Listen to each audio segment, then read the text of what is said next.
Basically, when you've got city governments engaged in psychopathy, lying in a dangerous way that does harm to people, you know you're doomed. We got a government that's actually trying to screw new home buyers Welcome harder. to The Flow, Real Estate and Money Show, a show focused on helping Canadians understand the different elements of real estate, mortgage, and finance. The goal of our show is to provide Canadians with the tools, information, and knowledge to have more success when it comes to their investing and real estate related decisions going forward. My name is Alex McFadyen, and I'm your host. I can't wait to get you into the flow. All right, we'll get into it. We'll have an open conversation, but I want to hear more about that. So Ron, tell me more about what you've got going on and where that influence is coming from. Okay, so what we're faced with in Toronto right now, and to a certain extent to Vancouver as well, is we're faced with an inflection point on the value of condominium structures, also commercial land, particularly for multifamily. Okay, so in Toronto proper, the value of raw commercial land, which for office or multifamily, which is condominiums, has fallen 50% in the last 14 months. So if a parking lot used to be worth, $45 million a year, 2 years ago, 3 years ago, $22 million or less today and fall. So what we have to, and in Toronto, again, a lesser extent in Vancouver, but in Toronto and Southern Ontario, we have condominiums completing, projects. So these condominium projects, they range all the way from 20-story, ultra expensive, massive square footage units. So there's only 2 suites on each floor, 450 units, 500 unit junk, all 400 square foot studios and tiny 1 bedrooms and tiny microscopic 2 bedrooms or bedroom 1 plus den bullshit. And there's huge numbers coming to completion. So by the end, in the next 18 months, there'll be way over 35,000 units come on stream. So what we're confronted with is the possibility that it's getting to be way past a possibility that when these units complete, that a high percentage of the pre-sale buyers will decline to close. You follow what I'm talking about? I sure am. Keep going, my man. Okay. So you've got people who've almost universally given 20% deposits. But when they bought, the way the pre-con works in the condo space is that you buy it continuously higher price per square foot, right? So in 2020, you were paying, 1,200 a square foot, and it's ready in years. Well, let's go back to 2018. In 2018, you were paying $750 a square foot. Okay, 700 a square foot, and it finishes, and you're in the money. Like it's more. It's worth 900, 875. Okay, and maybe you sold by assignment in between. All right, so happy days. So now we come to people who purchased in say 2021. And they were buying for $1,550 a square foot, and it's completing next year and over the following year. And current resale for exactly the same product, and there's lots of inventory now, tons and tons of condo inventory on resale selling for $875 a foot. So the purchase is entirely underwater on completion. Like there's no, you're committed to buying something that's, worth 40% less that day when you close. So what we're thinking about is what happens when 50% of the buyers choose not to close. They just say, we're not, interim occupancy is coming up. Lawyers get called. Lawyers get letters, go to your lawyer, say, hey, you got to come up with the rent checks. Strata on your side, got to come up with the checks. No, I'm not telling them I'm not going to complete the purchase.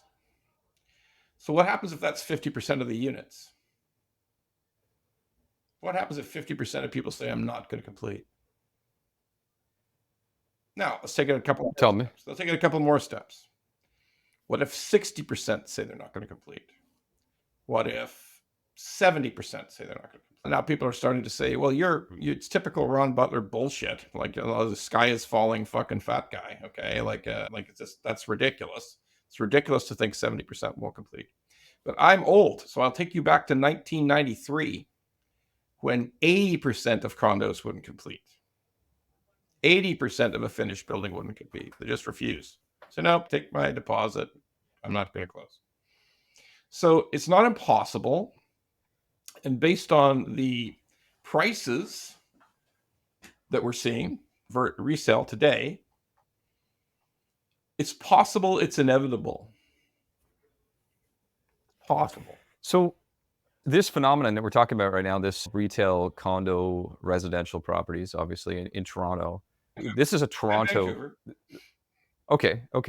The epidemic, if you will, like the series of events that have led up to this. Yeah. I mean, I got to go back a little bit here, because what is one of the biggest things that we hear scream from the rooftops right now is there's not enough housing, right? There's not enough housing to support the people out there. And you're telling me, obviously, that there are thousands of units to be completed or completed, or tens of thousands. So is there a supply crisis? Is it the wrong type of supply that we're dealing with here that's causing this? Is it just purely a cost consideration because they were suspecting that price points were going to continue to grow at this extreme rate? And yet we're sitting on overpriced condo buildings in the middle of Toronto, and we don't in fact have anything to do with a supply crisis. We just have properties that were completely priced incorrectly and done so because of variety of factors. Total mispricing. A classic Dutch tulip bubble scenario from 450 years ago. You familiar with the tulip bubble? No, tell me more. I've never heard of this before. So about 475 years ago in Holland, where they're big growers of tulips, that they even 475 years ago, they shipped them into different parts of Europe.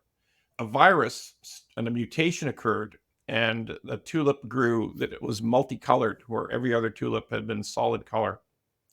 So this was unique, and the royalty in Europe took an interest in this odd tulip, and it just so happened because of some kind of virus that was attacking the bulbs, there was a plethora of multicolored tulips would suddenly appear. Now, if you know anything about tulip, I don't expect you to be a horticulturalist, but with tulips, you just take the tulip bulb. The tulip bulb grows a new tulip every year.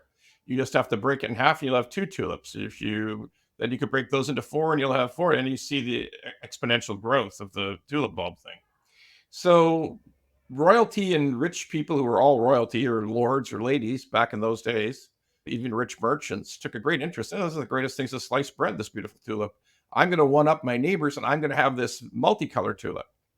And then the price of that went way up. And then pretty soon the people in Poland said, well, I'm a king of Poland. I want that multicolored tulip. And then the king of Prussia wanted it. And then the Archduke in Bavaria wanted it. And then all of a sudden they're shipping these tulips, and they can't keep up with the price because they can only grow them so fast.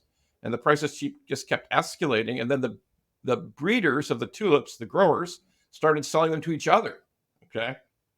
Well, long story short, at the end of 4 years, a tulip bulb, one single tulip bulb, was worth the same value, same price as about a 5,600 square foot townhouse right in the canal in Amsterdam. So it's equivalent of like $2 million for a tulip bulb. Okay. Today, if we just exponentially moves it into today, it's a $2 million tulip bulb. And then all of a sudden one day, and basically that was growers selling to each other, okay? Because they obviously had the cash from the sale of tulips to the other people.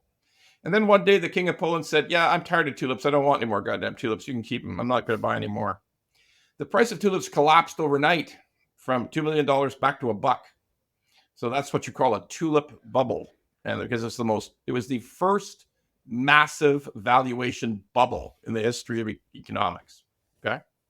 So basically, that's what we've had here. So if in 2017, you could sell the whole project out in 3 days for a 300 suite unit condo tower, strata tower, sell the whole thing out in 3 days, sell it to the walls. People were buying 2s, 3s, 5s, 7s, 8s, 10s, and you sold them all. And when the time to close came, they were all worth much more.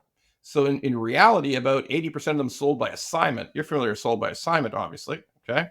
So the condo sold by assignment. The person who bought it just made a profit and never even had to own it. They just got their deposit money back. They got the profit on the unit. Boom. That was it. Okay. Well, at this moment in time, so the next year when they built the condo, they said, well, if they love 750 square foot, let's go for $1,000. Okay. Oh, look, that's sold out. That's sold out just as easy. Okay. Well, we better go 1150. Now the next bunch, we go 1175 maybe a square foot. Oh my God, it's sold out completely. Okay. Well, let's try 1450. Okay. Oh my God, that's sold. It's gone. It's all gone. Okay. All right. But by the, all this stuff needs 5 years to complete, right? 5 to 6 years. Okay. So finally you work your way up to $1,900 a square foot and they all got sold. Okay. Today's mortgage rates, because they're all sold to be rented, like there's virtually no end users. End users are only 15% of the market, maybe 20% of the market, depending on the location. If you go out to the suburbs, end users are probably 60%. But then in central core Toronto, central core Vancouver, end users are probably only 5%. Okay, it's all investor. So they can't close. They can't close. And they can't, because the bottom line is at the new interest rates, the rent you'd have to have on a 1-bedroom is about $5,900 a month to make the deal work, to make the mortgage payment work, to make the. Now you might say to yourself, well, wait a minute, that's crazy. Why would they ever have let the bidding get so high if they knew that that's what the rent was? Well, when mortgage rates were 199, the math kind of barely worked, right? It's sort of almost, you could think it could work, but it can't work anymore. So that's what leads you to 75 or 80% non-completion. Like the building's finished, every suite's done, everybody's ready to move in, but the building, the units are now worth 38% less than what the people paid for them. Because if you can buy a resale for the same, for 38% less, then why wouldn't you buy it? So your question, I got a few follow. What we have all this scarcity of homes, we don't have enough housing supply, which is a perfectly valid question. But at the end of the day, if nobody can afford the rent, it doesn't make any difference because the people weren't planning ever on moving in anyway. They got 2 other rentals, so they live in a single family. So It will. A lot of this is. I mean, again, you say you're seeing some of this in Vancouver. For me personally, I saw a little bit, a very small amount, an extremely small amount, and it was around November, December of last year, which was a very extreme situation where they did, for example, purchasing typically low rises where I was seeing it, and it was in places that low rises were being built an hour outside of Vancouver, where, I mean, quite frankly, the values didn't make any sense ever in the beginning. And to your point, they went up so fast because everything was selling quickly. Now, we're in June of 2024, and those values have actually come back in those particular units. So they were saved by the return of values in 6 months, which is interesting. So the prices in Agassiz have gone back up to what they were in 2021?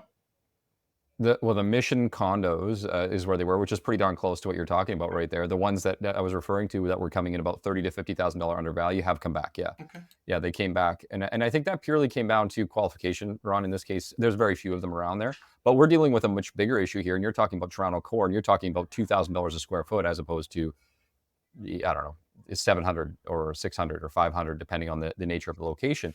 I'm not going to disagree with you from that perspective, but I have a few follow-up thoughts on this because it's funny. There's nowhere where I was going to go with it, but it's really interesting nonetheless.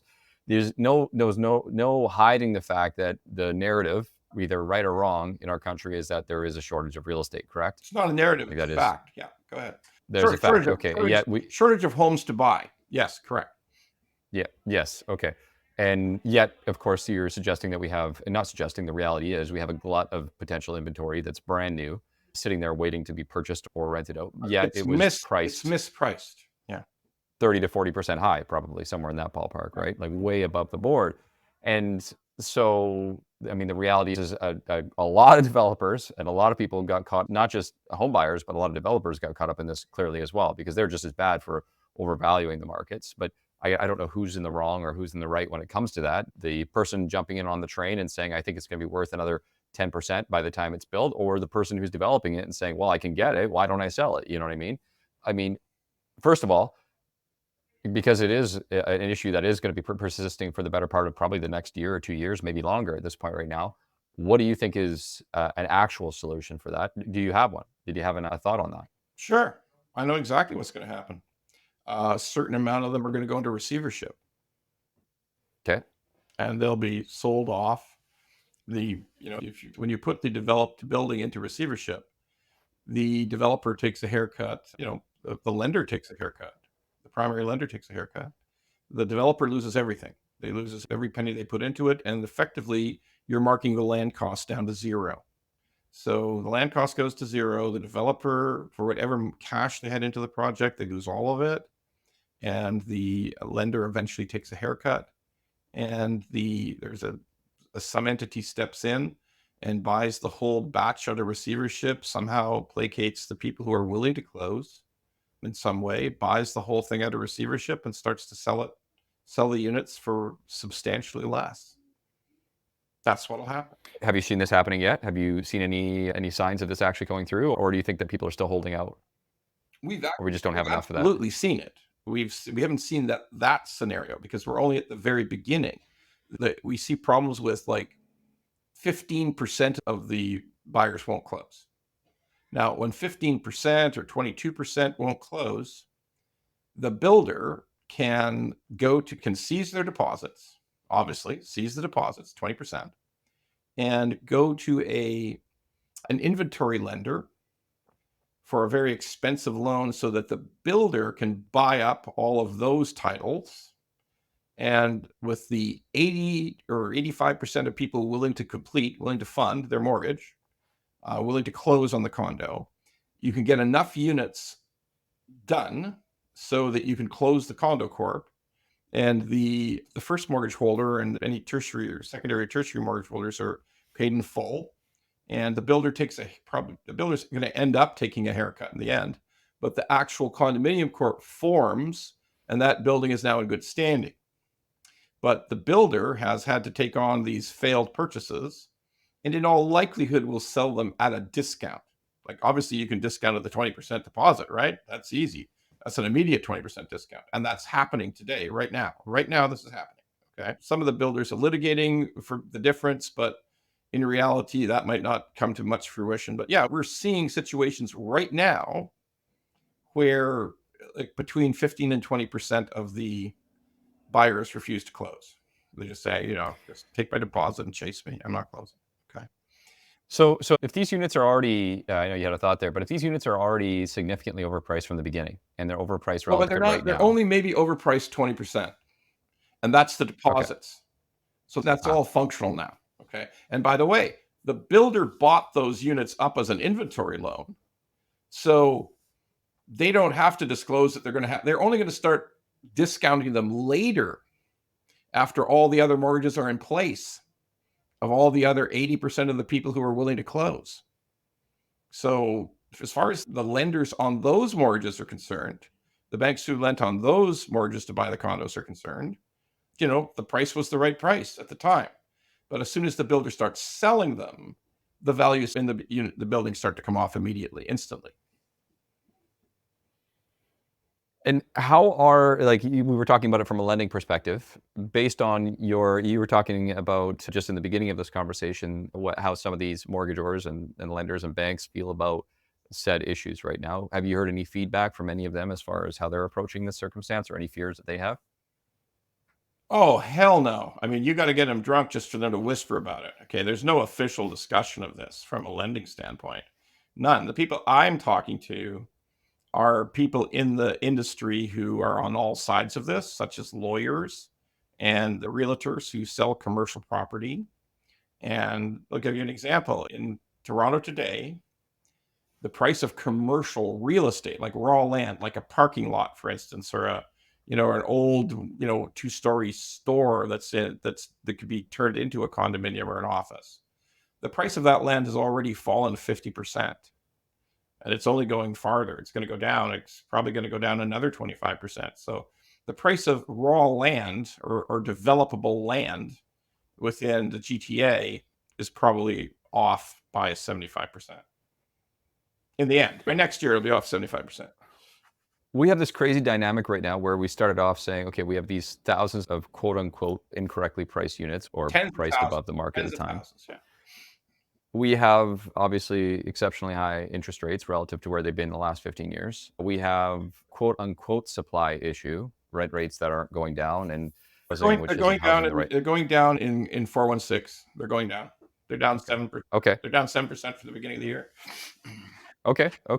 And nationwide, perhaps, is maybe the better comparison. Oh, I rents are guess way up in in Toronto. Calgary. Rents are going good. Absolutely great. Yeah. Yeah. We have, I mean, and I don't know Toronto exactly what it's like right now, but I can tell you in the Vancouver markets, you see the stats. I mean, look at what happened at the beginning of the year. Rates went down, prices went up, right like that, just went right up. And then, of course, they stopped going down, they went back up again. And then the glut of inventory came on because everybody was waiting to sell in the spring, right? And then prices started coming down and stalling. But I mean, again, don't know what the recent stats reported for May are, but I can tell you boots on the ground right now, we're not seeing the drops anymore. We're starting to see things hold steady and things selling again. Now we're moving again. So it's almost like there's been an artificial bottom, which is probably due in part to the positivity that the 25-point rate reduction, brought into the marketplace from that perspective. So I just feel like there's this weird dynamic right now where we have these overpriced or quote unquote overpriced units that were very extreme, and there's so much supply there. But this other part of the market in other areas of the country, well, I mean, obviously it depends on where people are moving and where they can afford to live, is still either in Alberta, hot, like multiple offers everywhere. Very hot. Vancouver, mixed, like around here, we have, yesterday I had a client go into 10 people on a multiple offer. And then I had another one that, got a subject to sale. So they're all over the place, right? But it seems regardless though, that we've almost hit like an artificial bottom, at least in our area, our neck of the woods, for a lot of properties, notwithstanding what you mentioned, which I completely agree with, the fact that the only thing out there that you can get value or a deal on, or you will get a deal on, is a freaking condo. Like that seems to be the only thing. That or like a $5 million house, which maybe it was $7 million or $8 million a year and a half ago or something like that, right? Those are the only two areas that we're seeing a lot of price movement. Tell me if I'm wrong here. No, you're not wrong. But you also have to consider inventory mix. So, for instance, in Greater Vancouver, of all new builds in the last 5 years, all new builds, all types of new builds. But we'll talk about new builds to buy. We'll set aside purpose-built rentals. So let's forget about purpose-built rentals, and let's just talk about new builds to buy. So in the last 5 years, what does that mix look like? Like high rise versus low rise? What's the mix look like? Oh, no, you tell me. You probably know the stats. I don't know. You tell me. Well, At this time right GTA now. is the worst. The mix in the GTA has been 80% high rise, 20% low rise. So I suspect it's very similar in Greater Vancouver. It's probably 75% high rise, 25% low rise over the last 5 years. So we have absolutely built scarcity into low rise, like no question. You're never going to hear me say that the price of low rise is going to fall off a cliff, because we just haven't built any for the last 5 years. Okay. Not in Greater Vancouver, not in the GTA. Okay. So that part of the market's probably pretty insulated. That doesn't mean it won't come off in price a little, but it's pretty insulated, obviously. Also insulated by location. Like if you have a beautiful view from a West Vancouver property, I don't think you have to worry about the price coming down too much. Okay. If you're in Point Grey, I think you're fine. Okay. I mean, I think you're going to be fine. But in terms of the majority of the stuff we've built and we are building, both in the GTA and in the Greater Vancouver area, there may be, my thesis in the GTA about these condos, I am effectively 100% all in on it, because, I'm talking to people who are interested in how they're going to play this, like how, people who represent capital, who think, well, how do we approach this? What's the timing? What will happen? How do we go about it? What's the end game? So if people with, billions of dollars are interested in this thing, then those are pretty smart people. And if they're thinking about it, I'm pretty much all in on my thesis. So. All right, so it's probably not wrong. I'm going to pay attention to that a little closer. Your suggestion of low rise versus high rise, really quickly to clarify for anybody who may not understand. Now, when we talk about low rise to high rise, at least on our end, it's basically concrete versus wood construction. But typically speaking, it's still relatively similar mix, depending on whether it's luxury or entry level or somewhere in the middle. 1-2 beds is virtually everything that we're seeing. 1-2 beds, and then obviously some studios, as you've talked about before. The number one commodity that isn't available in Vancouver, if you're talking about Vancouver, is anything 3-bed, like 3 bedrooms. That's accessible. It doesn't exist like here a either. family. It only exists here in ultra luxury. That only exists in ultra luxury. Like we're talking about, 1,400, 1,800 square foot units. Yeah, just for the very, very wealthy. Yeah. So the interesting thing when you think about it, and obviously from a developer's perspective, what would be more effective for them to do? Build a low rise where they can put 80 to 100 units in place, or build a townhouse complex which has maybe one more bedroom per unit and a garage, as opposed to a parking lot where they can only have maybe 40 units or 35 units. Yeah, they could charge a premium of say 20%, 25%, maybe even 30%, depending on the nature of that. But I think just dollar for dollar from a cost perspective and building cost perspective, it makes a lot more sense for them to build a low rise unit the way that things are in place right now. Am I wrong? You may be right in Vancouver. You may be right in Agassiz and Mission and Langley, and you may be right. Okay, but no, and there's new builds, new permits and go ahead and break ground and build single detached or towns in the GTA. It's been fully stopped for 10 months. There's absolutely nobody doing it. This will be in Toronto, in Ontario. This will be the lowest year for new construction of low-rise homes in the last 20 years. That's insane. That's absolutely insane. So, like, everything that you're telling me is obviously conflicting. We've got too many units that are overpriced. We don't have enough units for people to buy. Mispriced. And well, okay, over 10,000 units coming up that are going to sit there, or at least half of them might sit there until they're repriced or priced correctly. We're not building anything at all. We're not building anything anything, three-bedroom. and we've stopped building high-rise. So I'll give you an example. The second biggest developer of condo towers in the GTA, it's specifically speaking about 416. He said, if you gave me the land for free, I wouldn't start building. I can't make the deal pencil. I can't make the building pencil. Okay, interesting. All right. Well, I'll give you an example of how governments help to destroy this thing. So, I actually was born in Burnaby. I was born in the Burnaby General. Okay. So in yesterday, 2 days ago in Burnaby, they announced that they would add $50,000 in development charges to every single multifamily unit starting in Burnaby. That's the construction starting in Burnaby. And because the mayor is a psychopath, when they asked him, well, we have an affordability crisis. You've just added 50,000 to the cost of the units. The mayor, in one of the most blatant lies in the history of lying, said, "Oh, no. The buyers don't pay that. The developer pays that. So the developers have got to pay their fair share." So basically, when you've got city governments engaged in psychopathy, like they're literally lying in a dangerous way that does harm to people, you're doomed, right? I mean, that's the most, if you talk about scarcity problems, we got a government that's actually trying to screw new home buyers harder by $50,000. Okay. You can't make this stuff up. So, we're at a very bad point in the cycle. We're at a point in the cycle in this country where governments are trying to extract as much money, local governments are trying to extract as much money as humanly possible from new home buyers by pretending that developers pay development fees. And you got the developers saying, well, you know what? If you gave me the land for free, I couldn't build a tower because I can't make the square footage costs work. Not if I add in materials, the cost of financing, cost of labor, the incredible government charges, the incomprehensible red tape where I've got to do 24 studies before I can submit for a permit, and the permit takes 20 months to get. Like, it's just so incomprehensible that I give you the land for free, I won't build. I will not build it. Okay, so we look at where values are at today, aside from the extremes that you just mentioned here on that side. I guess we can't push that aside, but for the sake of conversation.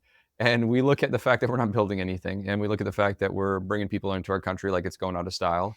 We're headed for, and obviously interest rates are supposedly at their tipping point. We're at the beginning of a cutting cycle.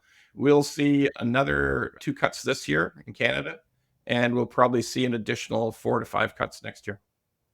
So demand increases. The cost of living, thankfully, for a lot of Canadians is not as extreme as it could have been based on what's about to happen, at least for all those people coming up for renewal in the next couple of years.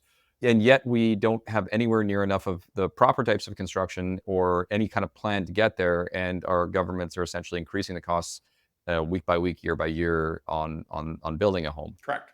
There's no end in sight. Okay, so Canadians are basically doomed. That's good to know. We're not doomed. Like we're gonna have a new federal government in the next 18 months. We're probably actually What could they? we're gonna have a new What could they do to remove we're gonna have a new What could they do to remove the red tape? so we're gonna have a new prime minister in the next 6 months, like 6 or 8 months. Like Trudeau will step down because he's in a hopeless situation, and we'll probably have a new interim prime minister at some point before the end of this year. The reason Trudeau has to step down is he's got what they call in the political business, he's got locked in negatives. So Trudeau's position in this country is so bad that when you're driving on the highway and there's an accident, you get stuck in the highway, and you look at whoever you're driving with, you say, Christ, this is fucking Trudeau's fault.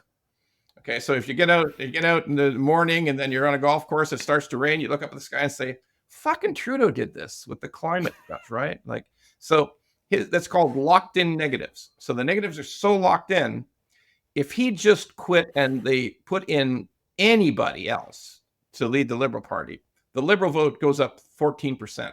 Just literally anybody, like bring somebody in off the street and the party gets so Trudeau won't run, and that means we probably have a new prime minister. So there is, and certainly we'll have a new government in 18 months. So there's hope. There's never such thing as no hope. Okay, there is hope for change.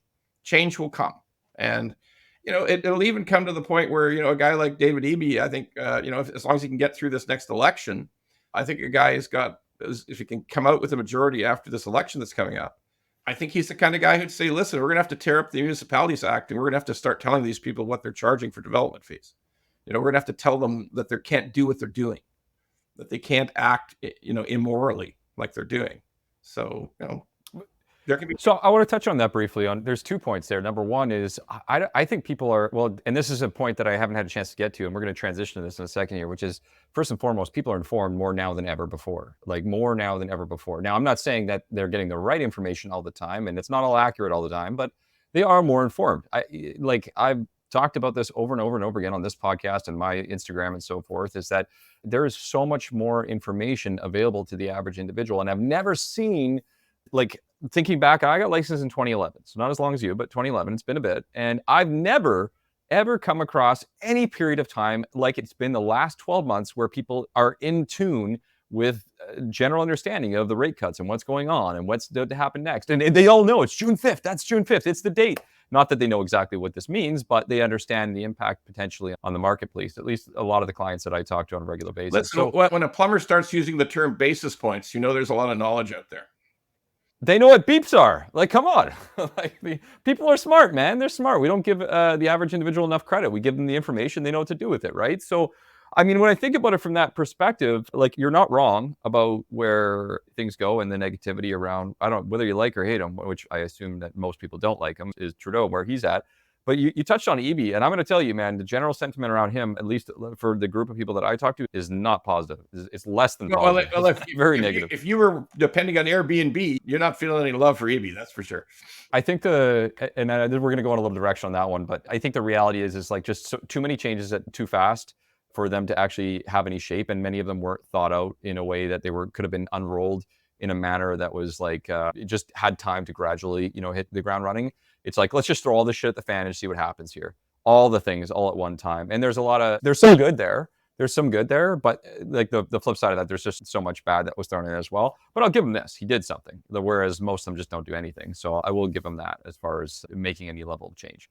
I want to make sure to touch on this point. So you've been doing, how long have you been on Twitter actively on Twitter? 5.5 years. 5.5 years. Okay. You picked it up on Twitter. And I think a year ago, was it, that you kind of jumped into TikTok? Or a year and a half ago? It's just been 11 and a half months, actually. It's not quite a year yet. 1 year. And you went all in on video, all in on TikTok. You record 5 days a week, right? 5 days a week of content. TikTok's 7 days. Obviously, we pre-record. We do them in batches, right? So. Okay. Smart. I like that. All right. Now we're talking. What I guess there's 2 things that I'd be interested to know. First and foremost, is the feedback that you get from switching from Twitter to TikTok, and we know there's a difference watching I am TikTok. the biggest real estate person in Canada on X. On X, okay. Mm-hmm. The feedback when you made that switch over, what was the biggest thing that surprised you as far as the response that you got on the TikTok versus maybe what you anticipated? Like, what surprised you? Well, let's just be honest. Like, there's nobody more surprised by this shit than I am. Okay. Like, I'm 67 years old. Okay. So I didn't know what the fuck TikTok was. Okay. Like, I had my staff were always floating around saying, you got to go on TikTok. You got to go on TikTok. Like, they're in their 30s. They're on TikTok, TikTok, TikTok. I said, isn't it just dancing and makeup? I mean, like, what am I doing on TikTok? It doesn't make any sense. So finally, they just forced me because TikTok's really easy, right? You just put a phone in front of me and I just rant for 2.2 minutes and 54 seconds. And then I do like 4 or 5 rants and then somebody else just puts it up for me. So I don't have to get involved. And all of a sudden, people seem to like it. It was just 62,000 people, 62,000 followers. And, on all platforms, if we throw in, like, you do well on Insta. I'm struggling with Insta a bit. If I have some time, I'll probably figure it out eventually. But all platforms, LinkedIn, YouTube, Spotify, X, TikTok, Insta, 174,000 followers. So there's some duplication, but not much. TikTok doesn't duplicate with X at all, almost non-existent. So very surprised, totally shocked, don't completely understand it. Other than being consistent, other than, you have to do the work. I have to spend 3.5 hours a day on my phone every day. That's not in production. That's just replies and, deletions of people who call me. Well, they call me lots of stuff. So you got to delete a few. Okay. So you got to block a few. So other than that, it's basically free.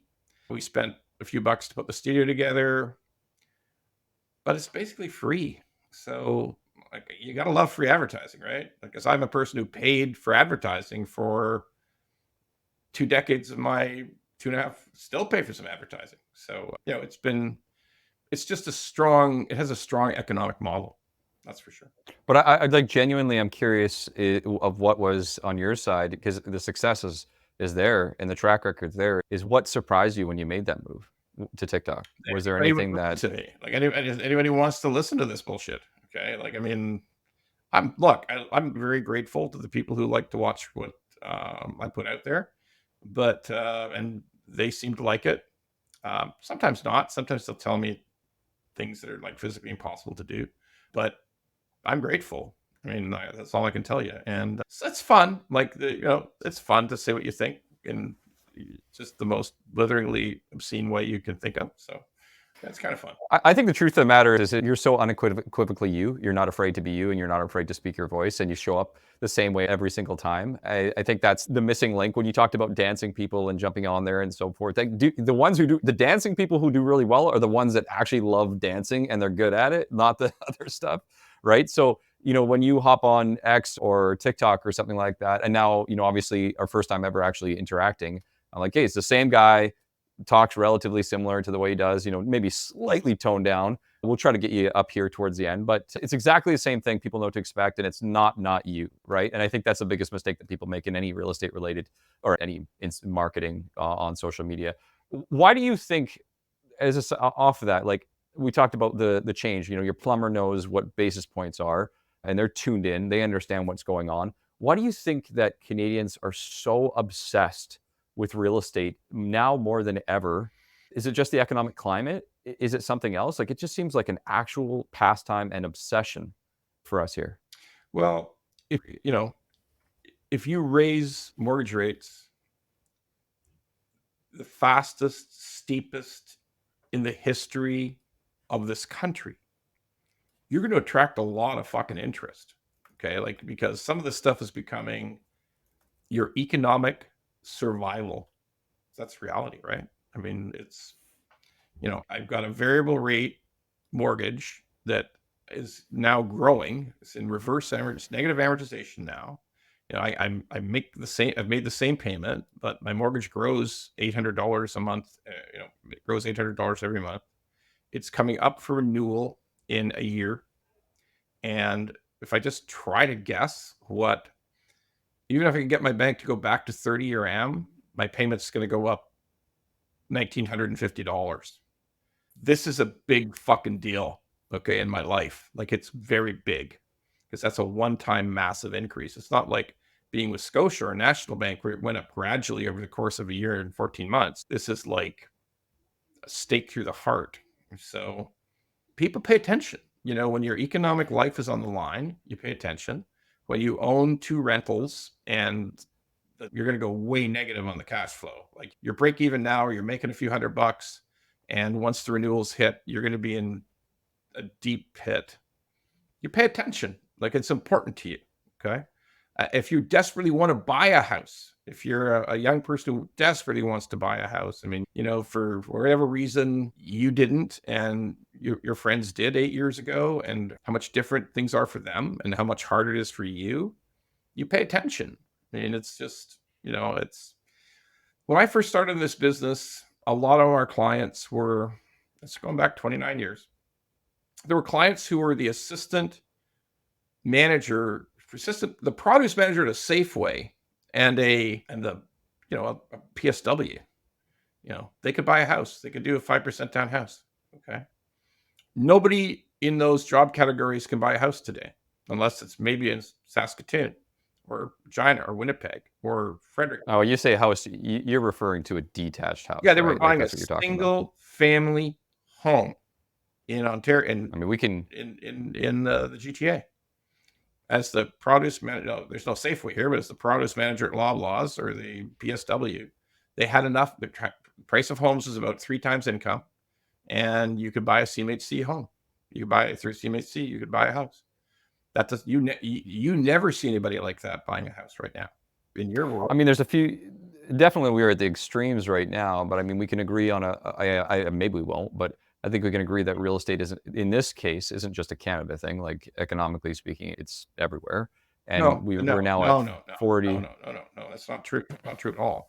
Okay, you could buy a 4,800 square foot house on like a half an acre with a tennis court, outdoor kitchen. It's 5 bedrooms. It's in a beautiful gated community in a suburb of Houston, Texas, for $443,000. So it's just not true. I mean, we have uniquely stupid. Australia and Canada have uniquely idiotic house prices. So if you look at it, I mean, I'm not going to argue that point with you because that's, logistically true. You lose about the Houston thing. I think that's kind of like we got the Saskatchewan version of Houston. That's what we got though. We got the Saskatchewan version of Houston, because if you go to LA, you're not getting a home for $443,000 with a tennis court. You're getting a shack, an hour out, away from the ocean, and probably not in the nicest area. And it's probably actually a condo at that point. But Saskatoon isn't a proper comparable either, because if you went to a small city in Iowa, which has a similar population to Saskatoon's homes are like $400,000, or $380,000, $340,000 for a detached in a nice neighborhood. And in this small town in the small city in Iowa, they're still $189,000. So we have systemic problems, systemic real estate madness. Yes, LA is expensive. Yes, San Francisco is expensive. Yes, Manhattan is expensive. But if you drive 1 hour out of Manhattan, straight up the Hudson River Valley, you can reach to a place called Fishkill. Okay. And in this small town of Fishkill, you can still buy a house for $289,000. If you drive an hour and a quarter, maybe an hour and 20 minutes outside of Toronto to a town called Barrie, the house prices start at $586,000. Okay, so we have. Could that not have something to do with the fact that inherently you can build virtually anywhere in the United States or most areas? In Canada, we've only built in these tiny little sub hubs, and we've got obviously places like Alberta. Of course, you can build across, but nobody wanted to be in Alberta for the vast number of years. Everybody wants to be in basically just outside of Toronto, and Vancouver, as you know, is completely socked in. You lived here. You know what it's like. So once you get to Chilliwack, now you have to drive, 2 hours, 3 hours just to get to the Okanagan, which is also socked in by mountains as well, right? Yep. So we have this unique geography, and then, which we started this conversation with this, so we'll get back to it, is in the amount of people that moved in to our country. They don't typically go to Winnipeg first and an hour outside of Winnipeg. They go to, I'm going to go to Calgary now, I'm going to go to Vancouver, and I'm going to go to Toronto. And then eventually they decide to move other places. But those are the 3 places they pretty much show up, right? I think that's been something that's been unique to us in our country relative to even perhaps, I don't know if it's unique to the US because I they mean, have you know, immigration, we but can try to analyze, we can try to justify our house prices in Canada and the house prices in Australia. We can do our very best to try to justify them because, you know, we're in the business. We're in the business, and we don't want to piss off real estate agents, and we don't want to tell our customers that the price of homes is batshit crazy because that's kind of discouraging. But there's no question, and there's no, by every statistical analysis, in Australia and Canada, the price of homes is batshit crazy. That's it. There's no hey, you're not escape wrong. from it. Okay. You can rationalize it, but it's just true. I mean, you can buy a castle in France for the price of a of a detached in Mississauga or in Surrey. You buy a house in Surrey and you buy a castle in France on 300 acres. Okay, so no, there's something fundamentally screwed up about our real estate. You know, if we just look simply at multiples of income, the average Canadian income versus the average price of a home, average price of a home in Canada is $763,000 as of that's the last Korea number that I had. And the incomes are that's a 7 or 8 times multiple of average income across Canada. So, you know, it literally doesn't make any sense. If you go beyond Okay. if you go beyond 3.5 times income as a rule of thumb for housing costs, then it doesn't make sense anymore. It's not sensible. I mean, we touched on, I mean, we know there's, I don't know, the problems are endless. We could keep going on about that. So what I'd be curious to know, Ron, is in your mind, are there still opportunities in real estate for Canadians? Do you still think that owning real estate makes sense? I mean, you own a mortgage company, so I'd genuinely be curious to know, like, what do you say? What advice would you give your son or daughter or nephew or whatever, somebody that came to you and your family Well, that's and said, hey, there are opportunities here. Here's what I would do if I was interested. okay. Oh, I would, you know, but it's just what you described. Well, if it was like a nephew, I'd tell him to move to Houston. Okay. You know, my son's 40, so I'm sort of all in. Our family's all in, and he's in the business, so our family's all in on this place. Yeah, I'm serious. If you're someone who's very, very smart and accomplished and has big upside potential, and they're just getting out of university, I would tell them to move to the U.S. if they could. Okay, let's assume they have to stay here If they could, they for should family leave. and If they could, they should leave. crazy. Okay, leave the country. Hey, Hey, people are leaving the country, right? We know it. I mean, you know, Yeah. didn't you have a survey out in the Greater Vancouver that like isn't 65% of people said they wanted to get out of young people? There was a survey out there where it was like 1 in 3 or 1 in 4 people said they would move, but it said that they would move to Alberta. A large majority of them said they would move to Alberta, which, and I don't want to go too far down that road, but you know, Alberta's at this point right now. I mean, so 2 years ago, yes, you could sell a detached home for, you know, $1.2 million in Surrey or Langley or something like that. And then you could go buy a pretty darn nice house in Calgary for $580 to $650, like a really nice house with a full-size lot, right? Yeah. Now those houses are $900. Those same houses are worth $900,000 now and higher, unless you want to drive an hour outside of Calgary to get that same sort of thing. It proves our real estate is a virus.